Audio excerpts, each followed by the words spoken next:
Bienvenidos a Informa 90, yo soy la reportera Nadia Luna y a continuación hablaremos sobre 5 deportistas mexicanos que ganaron medallas en las Olimpiadas de 1968. Los Juegos Olímpicos de México de 1968 tuvieron un contexto complejo. Significaba la primera vez de un país latinoamericano como anfitrión y había muchas dudas sobre la capacidad para sacar adelante a la organización de la máxima justa deportiva.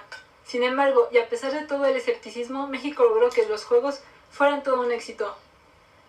Y sí, el medallista más famoso y recordado de todos es Jorge "El Tibio" Muñoz.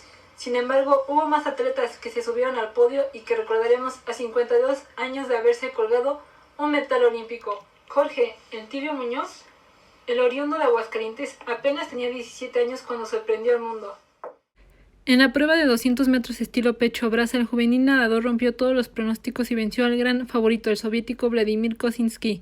Faltando 25 metros para terminar la prueba por las medallas, Muñoz puso una distancia irremontable entre él y el resto de los nadadores.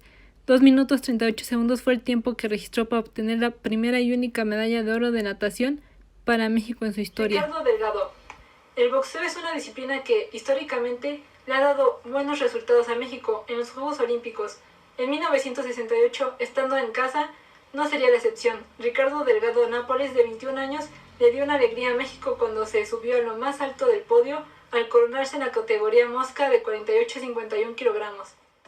Tras su triunfo en la primera ronda, el nativo de Tepito ganó todos sus combates por decisiones unánimes ante el irlandés Brendan McCarthy, el japonés Tetsuaki Nakamura y el brasileño Sebastião de Oliveira.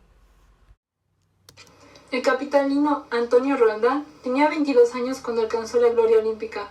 Obtuvo la presea dorada también en boxeo, un peso pluma tras imponerse al sudanés Abdel Awad, al irlandés Eddie Tracy, Valery Platinov de la extinta URSS y al keniata Philip. En la gran final tuvo un disputado combate contra Alberto Robinson. A pesar de haber sido dominado por el estadounidense, Roldán fue declarado el vencedor después de recibir 3 cabezazos de Robinson. Después de ganar el oro, Roldán tuvo una infructuosa carrera profesional. La marcha es otra de las disciplinas que solía dar buenos resultados a México a nivel olímpico, y 1968 no fue la excepción. José Pedraza Zúñiga ganó la plata en los 20 kilómetros. Nació el 19 de septiembre de 1937 en Michoacán. Le apodaban el sargento porque se enlistó en el ejército mexicano cuando apenas... Su sueño era participar en unos Juegos Olímpicos, algo que consiguió en México en 1968. Entrenado por el padre de la marcha mexicana, el polaco Jerzy Husberg, Pedraza solo fue superado por el ruso Volodymyr Volubnichi. Su sueño de la infancia se tiñó de plata. Es considerado como uno de los precursores de la marcha, a pesar de que la medalla le supo amarga tras haber perdido a su primera esposa. Su vida estuvo dedicada a la marcha y al ejército.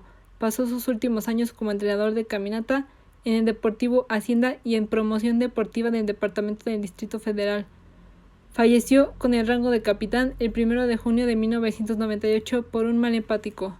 Roldán, la primera mujer mexicana en subirse en el podio olímpico, lo hizo tras conquistar la plata en el esgrima, y qué mejor que haberlo hecho en casa.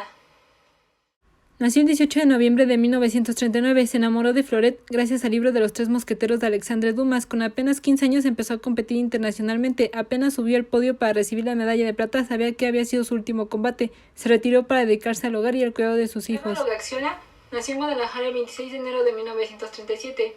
Gaxiola fue el tercer deportista en colgarse un metal en la historia de México. Los Juegos Olímpicos de 1968 eran la última oportunidad para Gaxiola de obtener alguna presea, porque tenía planeado retirarse después de terminar su participación. Tuvo una competencia excepcional, solo la genialidad en el último clavado del italiano Klaus Di Biasi evitó que se quedara con el oro. Siempre estuvo ligado al mundo de los clavados y en su natal Guadalajara hay una fosa de clavados que llevan su nombre. Agustín Zaragoza ganó la tercera medalla del boxeo en los Juegos Olímpicos de México de 1968. La suya fue el bronce. Agustín Zaragoza de San Luis Potosí tenía tanta ilusión de ganar una medalla que peleó en una división superior a la suya. Era peso welter, pero compitió con los medianos. Había avanzado de rondas con solidez, pero en las semifinales fue derrotado por el ruso Alexei Kiselev por nocaut en el primer asalto. Nunca dio el salto al profesionalismo, se dedicó a ser entrenador. Joaquín Rocha obtuvo el cuarto metal que dio el boxeo en los Juegos Olímpicos de 1968. También fue de bronce. Apenas tenía 11 peleas cuando el entonces joven de 24 años compitió en la categoría de los pesos pesados. En las semifinales se enfrentó al ruso Jonas Cepulis El premio era disputar el oro contra Josh Foreman, cayó derrotado en el segundo round y aseguró el bronce. No entró al mundo del profesionalismo, pero siguió ligado al boxeo. María Teresa Ramírez fue la medallista mexicana más joven de toda la historia. La nadadora apenas tenía 14 años cuando se colgó el bronce en la prueba de los 800 metros libres. Además, se convirtió en la segunda atleta de México en conseguir una medalla. Nació el 15 de agosto de 1954 y aún era una niña cuando se colgó la presea de bronce en los Juegos Olímpicos de México 1968. Los espero la próxima semana para más notas deportivas. Buenas noches.